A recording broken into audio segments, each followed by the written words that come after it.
Hey everyone, welcome back to the show. Today I've got my friend Nick, and we're just going to jam out and talk about being a creative, what that means existentially. No, I'm just kidding. We're going to talk about trying to market ourselves, and maybe a little bit of a follow-up conversation with my friend Edward on the previous chat on the podcast. If you didn't see that, go check that out. And just getting some differing perspectives and experience on gaining work, talking about ourselves as creatives, as designers, artists, whatever it is. But first, Nick, if you don't mind, just introduce yourself and a little bit about what you do, especially what you're doing on social media. I feel like your platform has grown so much over the last year and a half or so. So just give us a brief bio and then we can dive in. Yeah, I'm a content creator. I've been a content creator since before being a content creator was cool. They used to just call us social media managers. Then they came up with a fancy term for it, and here we are.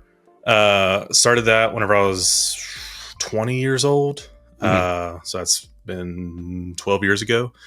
And started my first business actually 10 years ago yesterday. So we're filming this on January 29th. So on January 28th, 10 years ago, started my first little marketing agency. Worked with different clients, people like Keller Williams, to help expand their reach online and create online community around what they were doing at the time. And then I started something called Creative Church, CRTV Church. Probably some people are familiar with that.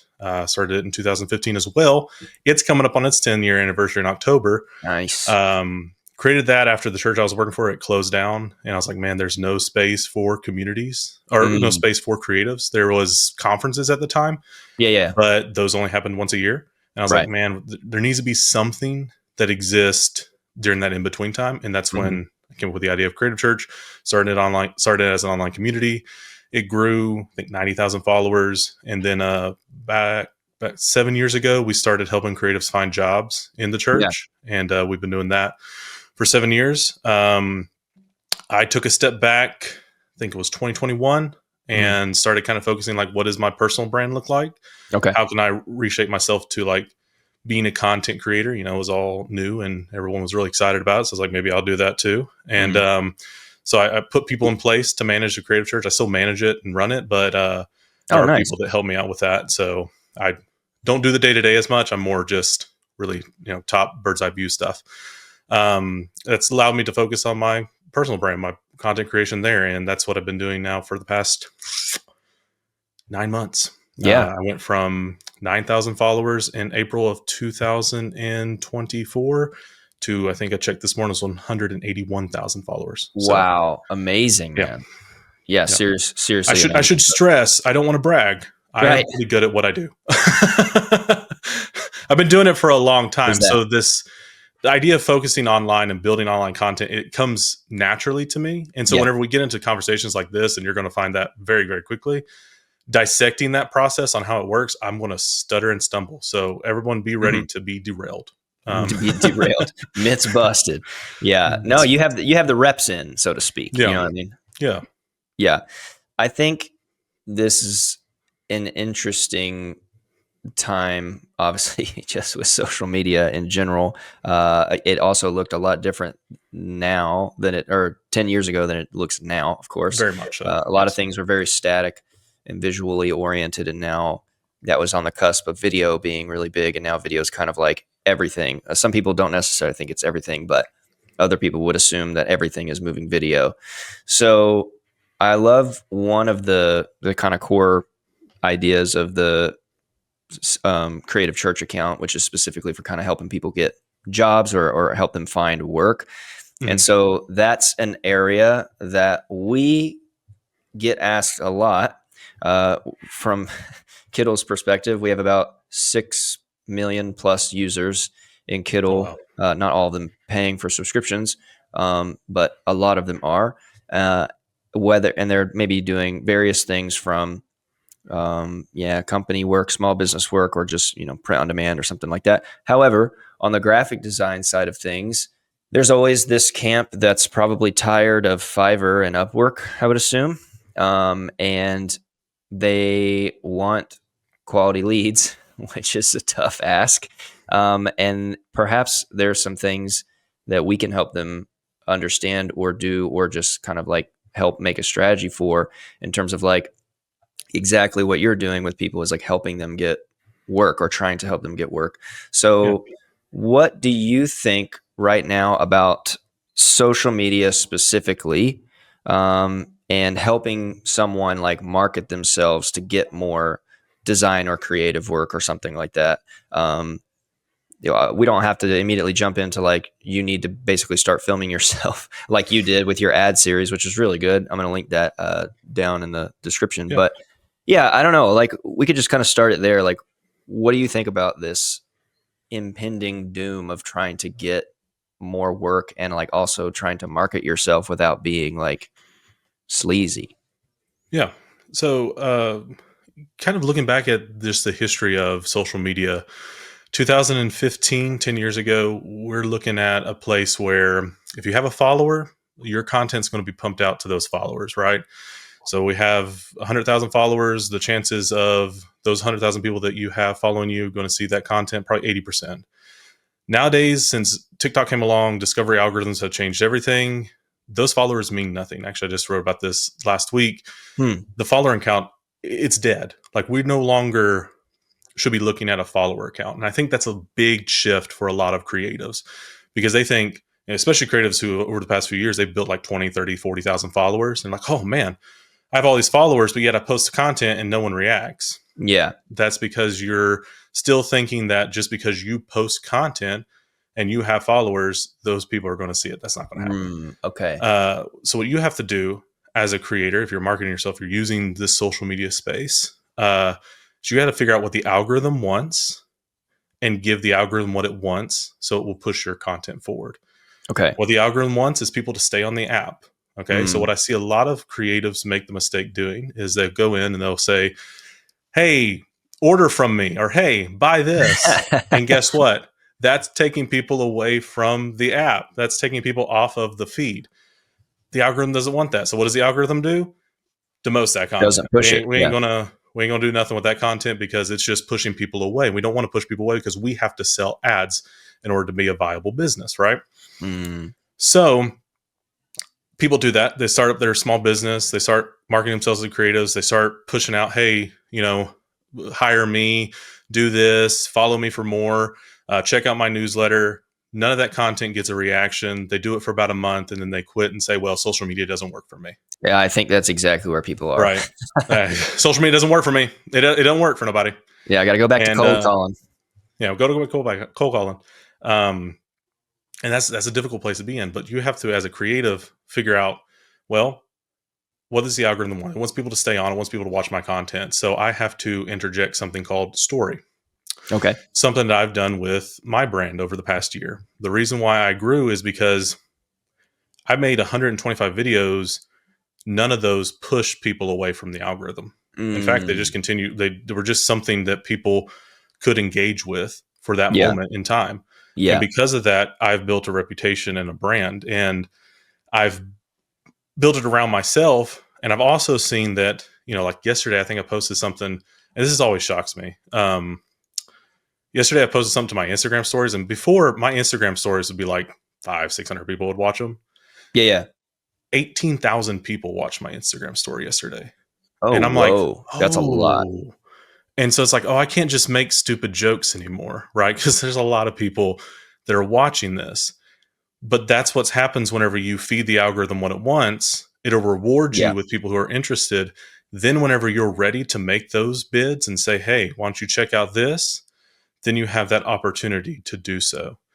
So I think originally there's always been like this thing floating around, like 90% of the posts that you make need to be something that keeps people on the app, while 10% can be something you promote. I think with discovery items, it's more like 95-5. Like 95 needs to be stuff that you're creating that keeps people on the app. 5% needs to be stuff that you maybe self-promote. And as someone who has worked in marketing, I would even go as far as say, I'm not even going to promote a product ever on social media. What I would do is I'd promote them to something like an email list where they're getting more of my content. And then from that email list, as I build that up, that's where I'm actually doing the selling. Yeah, yeah. I think that makes a lot of sense. I've heard this kind of, I haven't necessarily heard this 90-10 or this 95 Hmm. 10 percentile yet. I mean, it's not that it wasn't in my mind. You make a really, really great point. Yeah. Think about it in percentages. I have heard of what's called like the 3-tier method or the 3-bucket method. So I Yes. wonder what you think about this, or if you've heard of it. It's essentially like a funnel, like anything else, Hmm. where on social media you are going to have what is like extremely high reach content that, Yeah. as you've just described, has nothing to do with the product. Um, Hmm.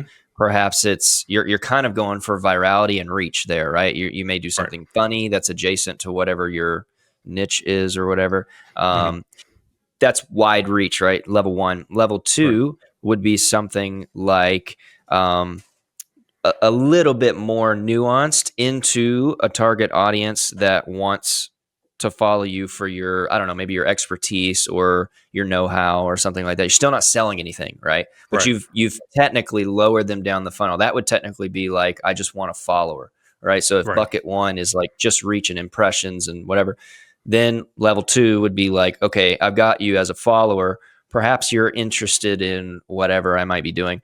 And then finally, the bottom of the funnel, tier three, would be like, okay, you want my thing, my service, my item, product. Yeah. You'll probably convert. What do you? I mean, would you also put percentages of that, or for you, do you just see like 1 and 2 is like 95, and then the last bucket is like 5%? Or, I mean, what do you think about that 3-tier strategy? So what I'm doing is I'm thinking I'm moving that 5% of what I'm posting. That's Mhm. where I'm moving people to that next level. It's Right. Yeah. the three bucket strategy or the funnel strategy. That's what I'm using. Like that's you have their Okay. Okay. wide Okay. reach right here. Yeah. 5% of promotion is going to be promoting to this level right here. Understood. Then from here, I'm gonna sell. What Yeah. I really have this strong feelings around like discovery algorithms really wanting people to stay on the app. So those strong feelings and seeing how it works for other people, like I know it seems weird to say, "Oh, don't sell on your social media," but I really see a lot of benefit in not doing that and pushing people to maybe a Substack or some sort of newsletter other than Yeah. selling a product. And that does create more Interesting. work for you, Sure. but I think it's when you get into like I want people to see my message who are following me, you can only really get those people who are following you to see your message if you're on another platform like an email newsletter or Substack or I think YouTube. YouTube's pretty big on like pushing things out to subscribers still. They're not Oh completely yeah. discovery algorithm. They're pushing things out to your subscribers. So that's another form of long form content. A podcast, another one podcast is another form of long form content that would belong in that like second tier. Think of your big bulk right here. This is your social media. 95% I'm going to try to keep Yeah. people on the algorithm. 5% of the time I'm going to push people down to this level right here. I'm going to continue to Mm. create good long form content, things that develop me relationally to people, right? I'm going to Mhm. think of things that are podcasts that give insight into my behind the scenes of what I'm doing. Then from there, I'm going to insert ads that push to a product, something that I'm selling, a service. Hmm. Yeah, that totally makes sense. I think that there's probably a disconnect for, I would say, probably beginner or just starting out designers or Yes. creatives that are really more of just like using social media as a glorified portfolio. Yep. And so there's perhaps not even any movement towards uh, converting to something like an email list or a wait list or whatever you want to call it, or a YouTube Right. channel or something like that. um, I feel like that's the biggest hindrance that I see. If ever somebody's going to send us a link to their social media, whether it's TikTok or Instagram or I mean, nobody really sends us Facebook because that doesn't make sense, but one of those two, I generally just see like all work. And a lot of times it's not that the work is bad. Okay. Um, that's not what I'm saying, but I don't know if it's like doing anything. So I obviously we have the strategy that we just kind of dissected Hmm. and talked about right there. But how do we? And this gets into a little bit of the conversation I was having with Edward before, where it was like, do you have to be a content creator to get work. So to those people who are actually doing quite exquisite work, it looks good, it's not really being seen. What can we tell them? What can we do to encourage them in this kind of content creation world that we live in if they're wanting to get seen? I mean, not everybody necessarily feels like they probably have the skill to do what you did and do a whole ad series that says, let's dissect all of these things. I'm going to sit down. I'm going to tell you exactly what it is. Or do they have to do that? I don't know what the question is here, but there's like, yeah, there's this stagnation of like, I'm a glorified portfolio account. Please hire me for work versus like, I need to get my work seen, you know? Yeah. So what I'll say is you're going to have to pick your poison. That's Mm, the only options you have. You have two options.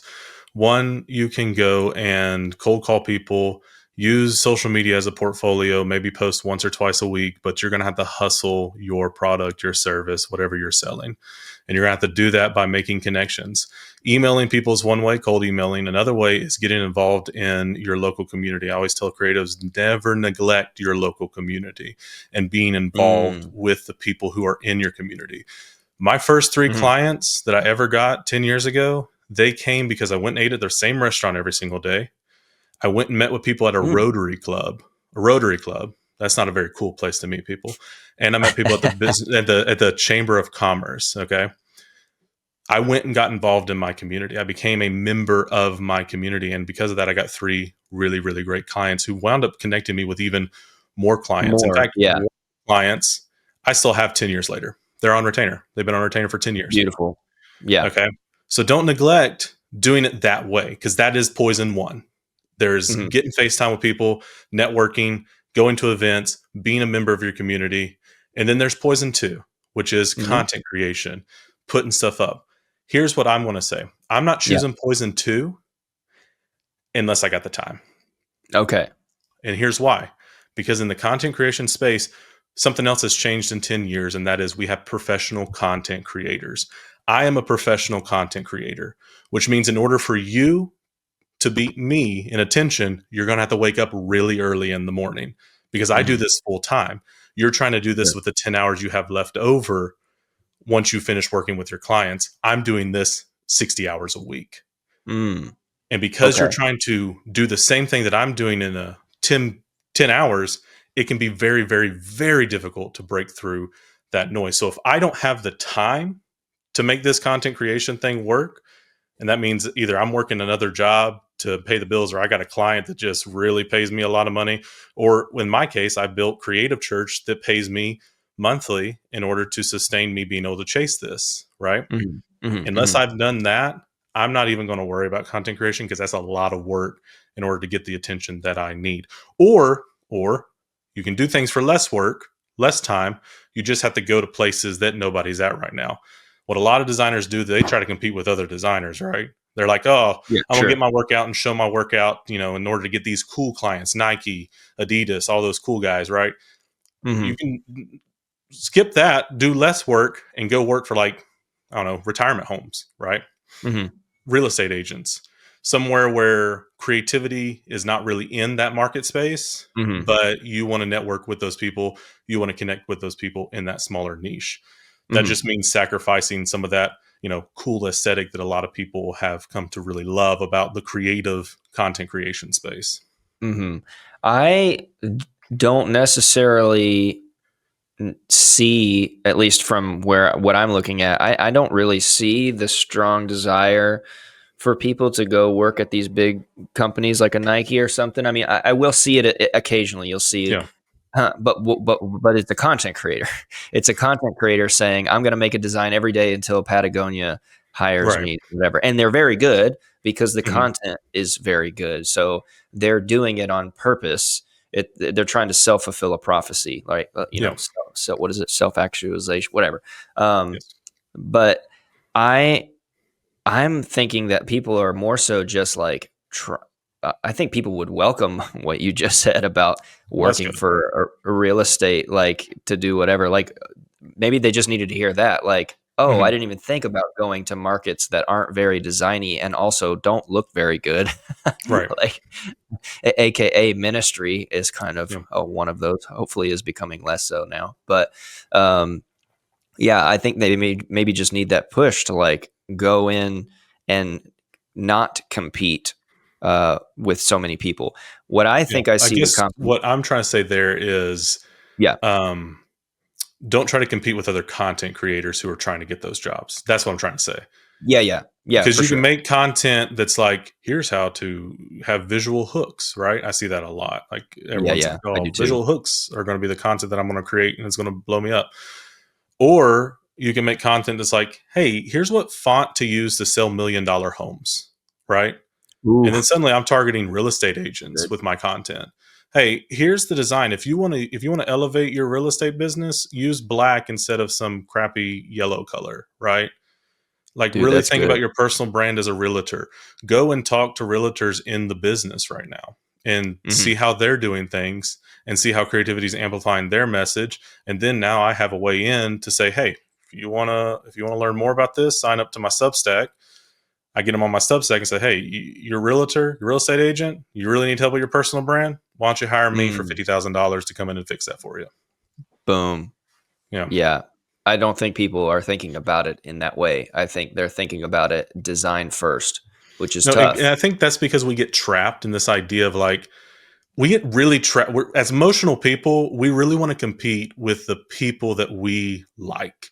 And Okay. it's not like vengeance, right? Like I don't think anyone who's No. competing is vengeful. I just think that they really like they see someone and like, man, I'm really inspired by what they're doing. I want to do that too. And they never Yeah. think beyond applying that to just somewhere else. I say this all the Mm, time. Creativity is about taking old ideas into new places. It's not about having an original idea or copying 100%. what everyone else is doing. It's 100%. just about taking that into a new arena. So, Yeah. my ad story, right? It worked Yeah, really yeah. well, but I'm not It did. selling anything. Okay. No. I'm not pushing anything. I'm not even Maybe trying to get yourself. Telling people yourself, I signed guess. on to, yeah, I'm selling myself, but I'm not pushing like a product. I'm not even Yeah. trying to get people signed on like to be a client with me. Right. Mhm, The reason why mhm, that mhm. works is because I've been connected with creatives for a long time. I know how to speak creative and I'm dissecting something that they're interested in, right? Mm, mm. It doesn't really benefit me in the long run except for to build a personal brand, okay? Oh, 100%. We can get Yeah. we can get into more of that later. But if I'm someone who's looking for money and the end of my Yeah. rainbow has to be money and not just building a personal brand, doing what I did to create a creative ad series is not going to work for people out who are not me, right? Who are not just out that the end Sure. of the rainbow isn't the personal brand, it's money. So you have to Mm. take and look and say, well, Nick did a creative ad series, and we're going to use this realtor example until we just beat the crap out of it. Beat the crap out of Right? it. Take that creative ad series, do it just for realtors. Like, just Mm. show, like, this is how this realtor went from selling $200,000 homes to $50 million homes, right? Do it just for that niche. And then guess what? Yeah. You're no longer competing with someone like me, right? Mhm. You don't have to worry about getting attention like that. And you're getting to the people that you want to reach, which are the people who are going to pay you. And it's going to Yes. be a little bit less time. It's not going to be as intensive as what I had to do for my stuff Sure. because I was breaking into a market that was pretty saturated. Okay, yeah. Still is saturated. Saturated in so much it's like you covered a lot of different territory. Is that what you mean? Other than just like one, just real estate stuff. Right. Yes. Yeah, yeah. Yes. Yeah. Saturated in the terms of like like when I look at like who I'm competing with other creative gurus, voices, and thought leaders in the space right now. Okay. So Yes. think Yes. of your oh god, I can't think of any of all right. Well, Like just think of like your favorite creative guru and thought leader. That's who I'm competing with. Okay. like Chris Doe level? Yeah, like that kind of level. Future level. There we go. Future level, right? Yeah. So that kind of level, I'm competing with that in order to break into this space because I want to be seen as a creative thought leader for creative marketers. Okay. And we can Mm, probably mm, dissect mm, that a little mm. bit more on how I approach that. But Mhm. that's a big Yeah. place for me to break into. If I'm trying to sell and make money as a graphic designer, me trying to break into that space does not make sense. It makes more sense for me to go and take this inspiration and put it into another market that doesn't have it. Like you said before, just it's void of that. We're going to bring it into that. Yes, yeah, no, that's a really strong suit. I mean, for really Hmm. anything. I mean, if you're a letterer, think about that. Go into this real estate properties and say, Right. you know, it'd be great right here, a mural. That would Yeah. that would really make your clients feel warm, as if you had a beautiful mural right here, or a coffee shop or whatever. Yeah, I Yeah. think that's extremely smart. The two things that you mentioned while you were talking that caught my interest were uh, this end of the rainbow type thing, Hmm. this delaying gratification sort of concept that's now come up, and I've recently pitched that as the strongest skill that any graphic designer or creative can have. I believe is the ability to delay gratification, which I'm Yeah. happy to dissect as well. But you said at one moment, the end of your rainbow is not necessarily money for the content that you're doing. It's for your personal brand or building a personal brand. Now, we've been getting a lot of questions on how to build one of those and what that is. I'm actually working on a hour long webinar masterclass thing that we're doing on Friday Hmm. on building a personal brand. It's a way, it's not the way. So I also want to know from your perspective what you think about that, just personal branding in general, maybe how you went about it, how you entered that, because that's in my opinion, that's the stronger long term strength play is Yeah. building something. Again, not necessarily trying to compete with you. Like, not everybody watching this is like, oh, I'm just going to go copy Nick stuff and be a thought leader. Probably not. Hmm. But they can certainly look and be influenced by the type of content that you make. However, if the goal is misaligned and doesn't attach their personality or their personal brand or anything, it's going to fall Yeah. flat. It's not going to get it reach. And then we're back at square one, where you said they tried it for a month and then they were like, it doesn't work. So All what do you right. think about personal branding? I just want to know, I think it's been a buzzword over the last 3 years, but then it kind of tampered off. And now I think it's ramped back up again. I don't think it ever left. I mean, I think there are personal brands everywhere. I have one, you have one, but Yeah. yeah, feel free to just go off on that, I guess. I think like personal branding. Yeah, you're right. It is a buzzword. And it's something that I think the internet era has allowed us to be able to do. Before, you'd have a Okay. personal brand, but like this idea of here, let's back up. As child Nick, little Nick, all right, Mm, wanted to mhm. go and just be a movie star, right? Like that's what he wanted to do. Like he wanted to go and Dope. act and like be, in Hollywood. All right, grown up Nick realized that Hollywood cost a lot of money. But from Mhm. child Nick to grown up Nick, something happened, and that's called the internet, YouTube. It allowed me to have Hollywood in my office. Okay. And because of that, I now get the opportunity to, if I want to leverage that, I can. And so that's where personal brand comes from. It comes from this idea that we've given the tools to reach millions of people and become our own actors and our own True. gurus and thought leaders to whatever community that we can find online. Like um, we've disrupted Hollywood, basically. Okay, like it's now Nice. available to all. Yeah, I know it's great. Mhm. It's great. The thing is, every single person who's had the idea once in their life, like I want to be in the movies, they now have the opportunity to do that. The problem Yeah. is, not everyone. There's a problem when dreams kind of meet reality, right? Like whenever I finally figure Hmm. out, hey, I want to do this, I've wanted to do this, but then I start doing it, it's like, it's not really for me, right? It's not giving me what I Mm. thought it would. That's Okay. where you get the people who do it for a month, they don't get the reach, and then they feel very sad. That was Sure. what the approach I had to take differently with what I was doing. I realized I Mhm. wanted to act, I wanted to write scripts, I wanted to shoot videos, I wanted to talk in front of a camera, even though I hate it. I wanted to do all those things, and if the reach didn't come, I was going to do it anyway. And that was Hmm. where I committed. That's where I was like, okay, if I only get, if I think I wrote down, like, if I have I think it was like 15,000. I was at 9,000 followers. I said, if I only get 15,000 followers within the next year, okay, and this was April 2024. So I'd given myself the deadline of April Mhm. 2025. If I only get 15,000 followers in the next year, I'll know this is something that I can keep chasing. If I don't get anything, then I'll know Mhm. I'm probably not cut out for this. Okay. And I did attach that follower Mm. number Got it. just so I had something concrete. But again, going back to like what I was thinking, it wasn't I have to have this reach. It was this is my metric for whether or not I probably just need to give this up because obviously I can't hack it. Right. Of Sure. course that didn't happen. It worked. And here we are. So There we are. there we are. Yeah. Yeah. I don't even remember the original question. Yeah. No, it's fine. Did I answer it? I I like don't that. yeah. I think you preambled to the question, Preamble. which is good. Thank God. It's good.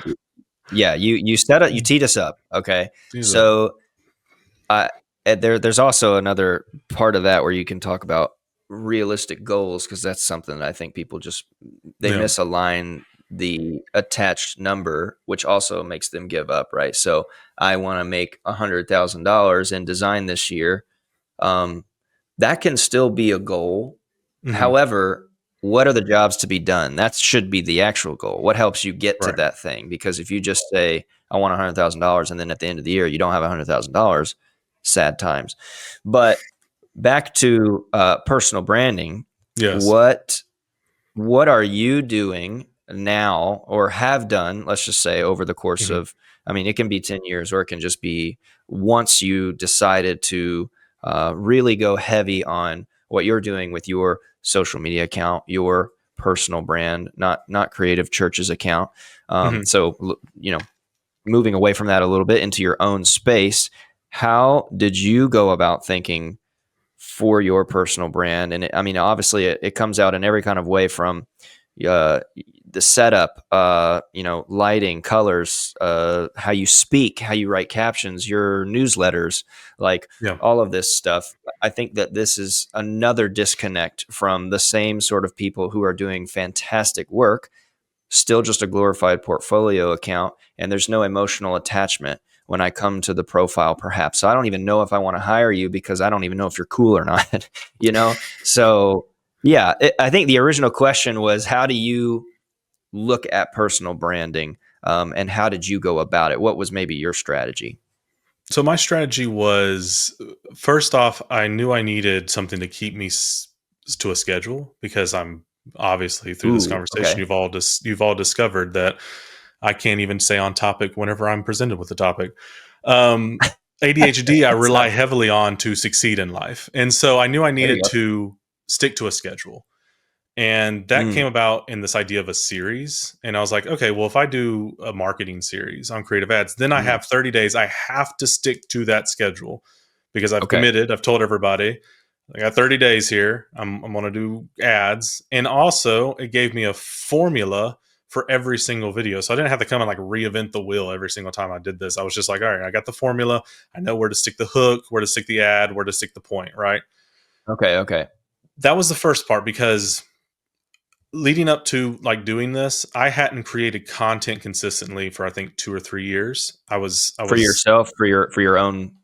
myself for just as a job. Like I was Yeah. I was switching over to the team to the creative church, or I was switching over to the creative church team, and so I was managing them, but I wasn't actually creating the content. So I'd become a little bit atrophied in my ability to create content at a level that I was used to. So I knew I needed a schedule in order to keep me on time. So that was the first thing I did, and that's why I created the series. And I had the first 30 days, and not only the first 30 days, I actually went ahead. I'd already mapped out the storytelling series, the weird ideas series, and the holiday ad series, and the series that's premiering this Monday. So I actually had all these mapped out back in April because again, I gave Oh myself wow. a Okay. year for 15, yeah, for 15,000 Uh, followers. I had a year to do this, right? mhm, So I mhm, just went mhm, ahead and mhm. mapped out everything in order to stay on task, and I knew where I was going with each one. So that's the first thing. I knew I had to get myself into a habit of creating, had to get myself into a habit of working, and I knew I had to give myself Deadline. actual Yeah. deadlines. Beyond that, everything else I feel has been I want to say discovery. Like it's been a discovery of Interesting. who I am. So I'm actually kind of using the personal brand. Here's what I'll say. A lot of maybe there's just people out there that exist who they know everything about themselves, and for those people, love it. You do you, boo. You know what fonts to use. You know what colors to use. You know how you know how you want to portray yourself to the rest of the world. Maybe it's the ADHD talking. I just don't feel that at all. Don't Like I know. don't. Yeah. I don't. I find myself. Kind of in a way, I find myself on stage, right? So I kind of find my voice while doing it. So Okay. that was the other thing. So yes, I had a schedule, but I was only doing it week by week by week. I'm still doing it week by week by week by week because each week I'm learning something new. I'm discovering how I want to do things, how I want to deliver things, and I'm making a micro adjustments. Probably you probably won't be able to tell if you watched all of them, but they're micro adjustments that build up over time because I'm understanding who I am. Right. So I think whenever we look at personal branding, there might be a tendency to think of it as the finished product.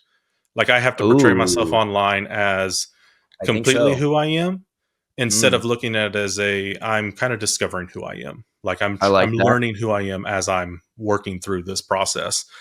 Mhm. And that's where I've been with this whole personal brand. It's like there's parts of That's me amazing. that I didn't know about myself 9 months ago or however Yeah. long ago. And I can't count that quick. Um, However long ago it was. There's parts of me I didn't know. There's parts of me that I've discovered. There's things I realize I really like doing Mhm. and there's things I don't like doing. Mm. There's things that as soon as I can hire somebody to do it, they're You'll getting do it. hired. Right? Like, so it's this discovery as we're going through this process, and that's the beauty of a personal brand, and that's where maybe Hollywood would never have offered us that ability to find ourselves Mm. on that stage, and Sure. that's where the internet allows us to make changes and not have to come out here with a finished product of who we are and present to the world like we know it all. We think everything we think is completely right. Like we're making those adjustments as we go. Yeah, I absolutely love that idea. I think I could say the same. I feel like I feel a little bit more at home and comfortable with what I would say is my personal brand or taste or aesthetic or whatever. I've definitely found and sat at home in a much more vintage kind of Victorian esque vibe. But I didn't Mhm. know until I started kind of experimenting with stuff. And then over this last year, I've really found how to meld Victorian style with humor, which is not a typical thing that you would think of doing, but it works. So it's very much a similar thing that you said. Like it's like, okay, I'm going to try this thing. I'm going to give it this amount of time. Yeah. And over the course of that, I found writing in a certain way. I found posting in a certain way, the stories I share in a certain way. Yeah, I mean, I'm not necessarily for mine. I'm not necessarily doing any like sitting here content because I do this all day long for Kittl, so I don't really Yeah. do it for my own Instagram account. But yeah, I definitely enjoy entertaining this idea of growing into your personal brand. And I also think what you said about it being this finished, polished product is the issue. Not necessarily an issue. Like you said, if you can have all that stuff figured out, fire, Yeah. go do it. Because I think what most people think of with personal brand is like my mission statement and my avatar, my logo, and my color palette, and my list of services, and my website, and my whatever. And I think it is those things, but they all have to match like and Ooh, reflect another personality and one who you just so we get these guys to step on their toes. I don't want to miss their sweet. toes. The people who like write the eloquent bio and every single time they get on a podcast they repeat that bio or they have like a catchphrase Uh, that they attach to themselves. There's those okay, guys okay. too. That's another one. Yeah. I want to Now, make sure we step on their in what toes. regard would you? Yeah, no, they're stepped on, they're smashed. Good. So, what? Give me an example of like a catchphrase. You mean like it's like a 4 or 5 worder, right? Like a one liner. No, it has like a one liner. Like I got a Yeah, catchphrase. It's like mine. It's like exploring the connection between creativity, business, and uh, humanity. Right. That would have been that's like kind of if I'd have long come though. on. It is long, but that's what I'm saying. Like it's the way they describe themselves. Oh, yes, Yeah, yes, yeah, yes, I yeah. understand. And so it's just Yeah, very yeah. formulaic in how they do everything. But that might like that phrase might change in 3 months.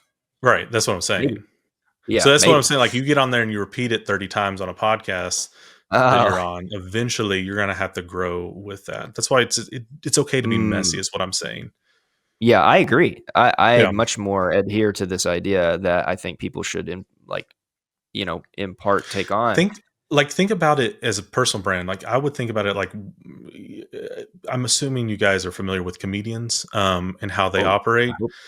I would hope so. I mean, everyone Yeah, needs a good laugh, but yeah. majority of the time you're going to go see a comedian. You're not going to see like the thing that's going to make it to Netflix. What you're going to see is the jokes they don't know if they're going to work, so they're going to play it for Mm. you out in Podunk County, right? Yeah, yeah, And they're going yeah. to see if you laugh at it. And then if you Mhm. laugh at it and the guy in the county next to you laughs at it, eventually they'll make it into the The main finished event, product. the Yeah. finished product. That's how you got to look at personal brands. I'm workshopping a lot of this. Yeah. And some of my bigger pieces will find their way into maybe long form content or hell coursework or products that I develop later on. But a lot of this, like day to day stuff, the things that are going to build the personal brand, those are just things that I am workshopping as we go. Yeah. Maybe there's not enough freedom perhaps that people are giving themselves to go on the Yeah. explorative journey. I think it's the either imposter syndrome, another buzzword yet real, very real thing. Hmm. Um, like saying, no, I can't really experiment with that because like, what if it's not what I am or do? Like, who cares? Just do it. I don't know. Here's I'm gonna give you the freedom right now. Yeah. Here's the freedom. The people that see your video, they're gonna see 900 videos that day, and they're not even gonna remember your username. Hmm. So just give it a shot. Just go for it. Yeah. You're in a giant chorus of people who are also creating content. You're getting swiped on, you're getting swiped through, you're getting clicked on. Just go ahead and do what you think is going to bring in that part of you that's real online. Yep. I love that. And give There yourself it the is. free. Like I mean, I started out years ago when my first attempt at this. I tried like really educational stuff, and Right. I have that education side of me, but nobody was reading it. Nobody cared, and that's where I got with this personal brand. I was like, I was fed up with educational content in a way that nobody cared about it, and Hmm. so I started asking myself, well, what do I like? What do I like? Bringing in that idea Great of like question. new ideas into, or excuse me, old ideas into new spaces. I was like, I really love that show, Good Eats by Alton Oh Brown yeah. Yeah, yeah. from the Food Network. And I thought to myself, what if I did that for the creative space? And that's Yeah. every video series starts with kind of something in that vibe. Like the one I'm working on today is it, we're going to lean into that vibe, and then I'm going to deliver the series, right? So that's Mhm. kind of where I wanted to bring my personal brand, and that only came through discovery. Like that only came through, you know, trying out the educational work the way I did. Had I not done Mhm. it, I probably would have just, you know, uh, faded off into obscurity. Went mad. Yeah. No, there's this I'm trying to think of a line. There used to be a line that pastors used. Like it's easier to move apart. No, it's easier to move. It's easier to steer a moving car than a parked one. And that's where you have to look with your personal brand. I knew I'd get it eventually. That's what you There you have to go. look at your personal brand. I have to be moving in order to go to the directions that I want to go. Yeah, I agree. And I think there's also this like really closely attached aspect of passion, I think, Hmm. that you've already hinted at a couple of different times. And that's what I'm trying to consistently tell our viewers and users, because even we have a large body of users that are print on demand sellers. They want to set up a shop and try to get passive income, although it's not very passive. You still have to do the work and make designs. Yeah. But we have a lot of amazing collaborators and influencers that we work with that are experts in the print on demand space.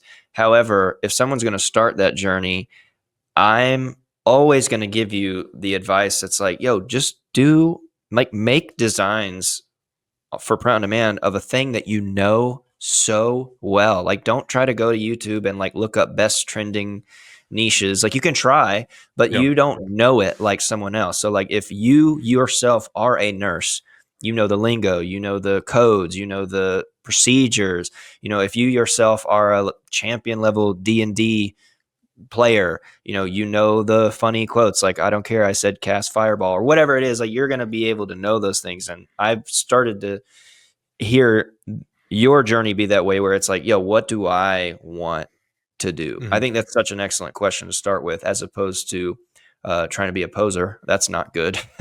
And that will not work. So there's this closely related aspect of passion, um, really, with everything. I mean, wouldn't you say? I would say that. I especially when in terms of personal brand. Now, as we're talking of like, because I want to differentiate it, because if I'm talking about Mhm. like business, Mhm, mhm, I mhm. will do. I'm passionate about earning a paycheck. Money. Yeah, yeah, yeah, Yeah. yeah, yeah. So Yeah, I'm like, talking about I I'm guess talking that about is personal. tied to passion still. But like, I will say to the people who are like in this, going back to them, but the people who are in this, like, I need to sell.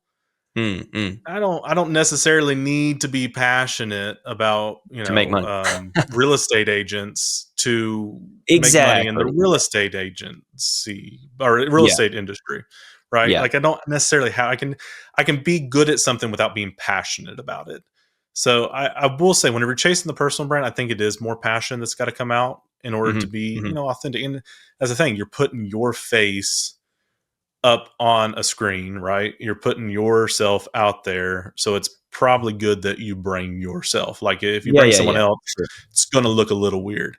Um, but Sure, yeah. on the flip side of that, if I'm trying to build a business around something, I can understand like spending time, even if it is my face, spending time in places I don't necessarily care for, or I'm not really passionate about. Right. I just think also about like your design or creative style, like Hmm. how I mentioned, like I've sat at home really now with very vintage-esque things. I do Yeah. Victorian style lettering and Art Nouveau looking flowers and stuff. Like, I'm passionate about that creative work. Therefore, Yeah. I'm going to try to only gain work for people that want that style. And the Yeah. reason I think I can do that very well and someone will come to me is because I am so passionate about it that I just sat at home and drew the same letter for 4 hours or whatever. You know what I mean? So I Yeah. also think about it that way, like your design style or your design work can also really help you actually find work if you are truly passionate about it, and then takes your advice and say, okay, here's how you're going to build your personal brand about it. Here's the approach about it. Feel free to experiment. Don't get locked to this imposter syndrome. Hmm. I think you can really do some good stuff. One kind of last practical sounding question, just because I think that this is on everybody's heads all the time. I don't know why. Yes. It's not on mine really, because I don't have extra money for this. But I think at some point, people, especially in the design or creative space, are wondering if and when they need to run ads. And you feel free to be like, I don't do that. I have no idea. It's not a thing that I care about, and we can just skip it. But I just feel like I need to ask the question because it's so easy now, I would say, to just set it up and run it on Meta or Pinterest Yeah. or wherever. And so even that's a stickier situation, because now you're paying to play, right? You're Yeah. paying to play, and perhaps you will get pushed more and seen more, but then you're going to get upset when you don't make the sale. So I just want to know what your thoughts are on personal advertising or advertising for your work or your small business or your studio or whatever, and if Yeah. there's anything people can glean. I have no idea. The reason why I don't know is I was never in paid media, so I've always been in organic reach, and so like I've never went out and made and like bought ads or had an ad budget to spend. Okay. I know it's Okay. very good, and there's probably someone who could talk at it at depth, but it's probably best if I keep my mouth shut, because No, that's I'm fine. working on the creative side. So like I can tell you why an ad Mm. didn't work for people, but I can't tell you, how much money you need to spend on it, where you need to place it, and all that other good stuff. Right. Yeah. No, that makes total sense. Well, I'm just thinking like it's the trap. I don't know if you felt the trap where it's like something pops off, let's just say, and Mhm. it's an organic piece, and Yeah. then Instagram is saying like, "Yo, you should put money into this," and Oh, like, that? Oh, yeah, I don't do that. I'm a yeah, conspiracy theorist, okay, a little bit, just a smidge. I'm not big on conspiracies. My conspiracy is that's like paying the mafia for protection. The second I do it, every single post I make after that, I gotta pay them in order for it to get reached. So, like, for my personal brand, I'm like, "I'm not doing that. I'm not gonna run ads that way because then mm, you're gonna want money every single mm, time. If you see that I'm a dope and I'm gonna spend money once, you'll try to hit me up every single time and be like, you could be reaching dude, more if you'd spend a little more money." And I I don't want to do that. know, So again, that's an unfounded conspiracy theory. I'm not saying that's correct, the truth. If someone yeah, who yeah. actually does this wants to rebuttal, I'm completely fine. I'm just saying Put it in the that's a comments. conspiracy theory. Yeah, roast Roast me in Nick the in the comments. comments, I'm please. fine. I'm fine. I can take it. I just want to say that that's just my Yeah. conspiracy theory. Like, the second I pay for that, the second they're going to come back and say, all right, give us a little bit more. You want this Hey, post look, to go well? we ate your $15 in an hour. Would you like Yeah, to?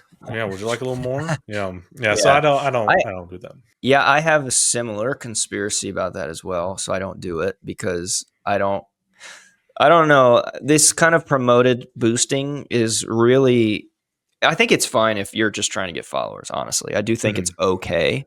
I don't think that if you go into it with the mindset that's like, this posted pretty well, I'm going to boost it now, and therefore I'm going to make more sales and or get more design work. I doubt it, I think, because what they're doing is they're just showing it to more people that want to stay on Instagram or TikTok or Yeah, wherever and longer I also think or it's kind of scroll on Pinterest longer.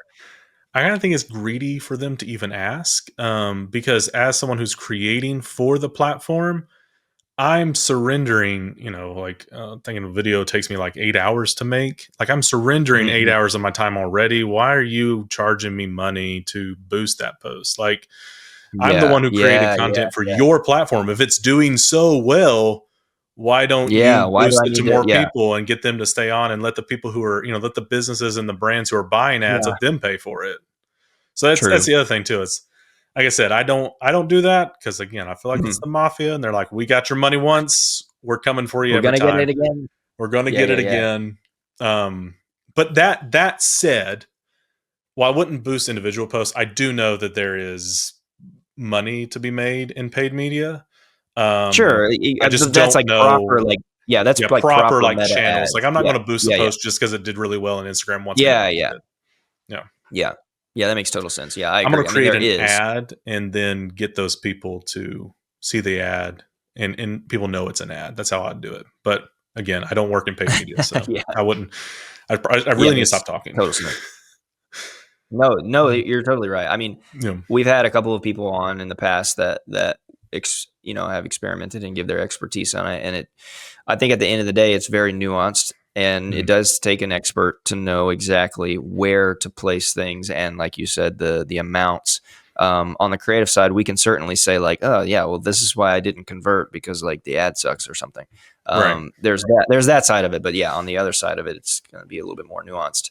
Um, as always, at the end of our podcast, I give our guests free reign to mention anything that's coming up and or services and or uh anything. So obviously I have stuff that's yours linked in the description for people to Yeah. go and check out because it's amazing.